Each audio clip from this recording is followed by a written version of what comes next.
Hello दोस्तों, नमस्ते। मैं गायत्री अपने चैनल में आप लोग का स्वागत एवं अभिनंदन करती हूँ। आप लोगों के बीच एक प्यारा सा कलसा गोठाई गीत प्रस्तुत करने जा रहा है। कैसा लगा कमेंट करके ज़रूर बताइएगा। जो गलती हो क्षमा करिएगा।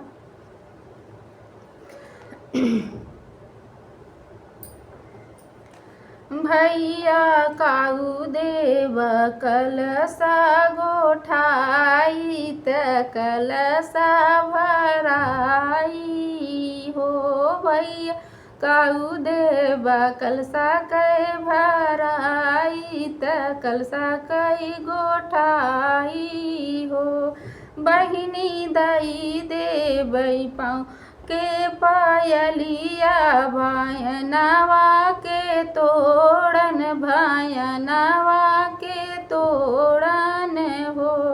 बहिनी दई देबै पाँव के पायलिया भायनवा के तो भायनवा के तोड़न हो। बहिनी देबै बहनोइया के घोड़वा लवटी घरे जायू लवटी घरे जायू हो।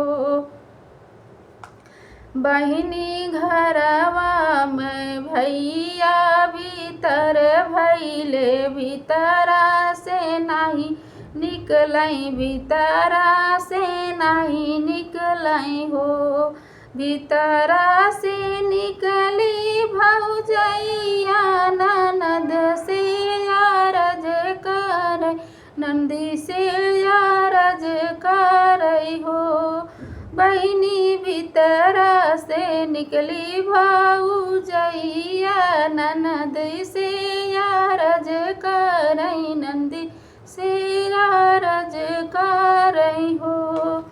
नंदी कहाँ पैबै पावक पायलिया भायनवा के तोड़न भायनवा के तोड़न हो।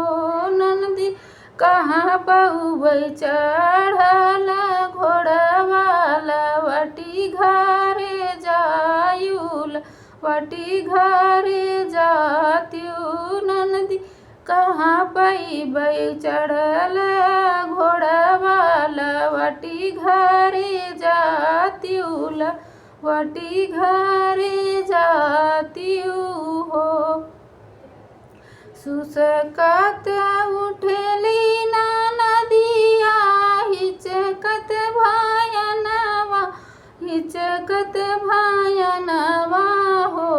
बहिनी बिहसत के निकले ननदोइया भले हो मन टूटल भले हो मन टूटल हो। बहिनी बिहसत के निकले ननदोइया भले है मन टूटल भले हो मन टूटल हो।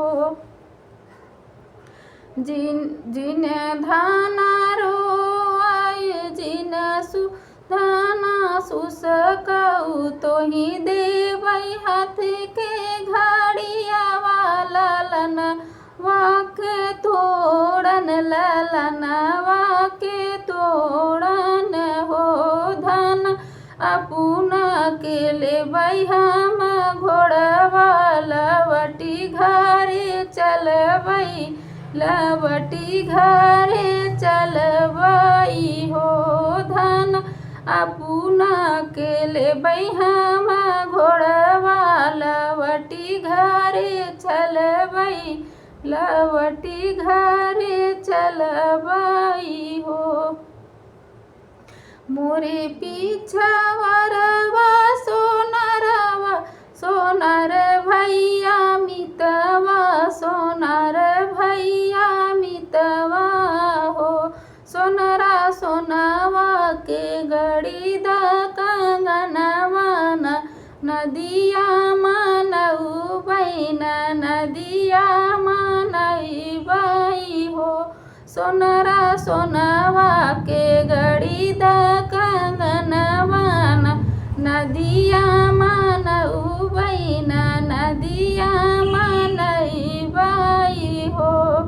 तू ही मोरी ननदी से ननदी तू ही याद रही तीनी हो, तू ही दुलरई तीनी हो।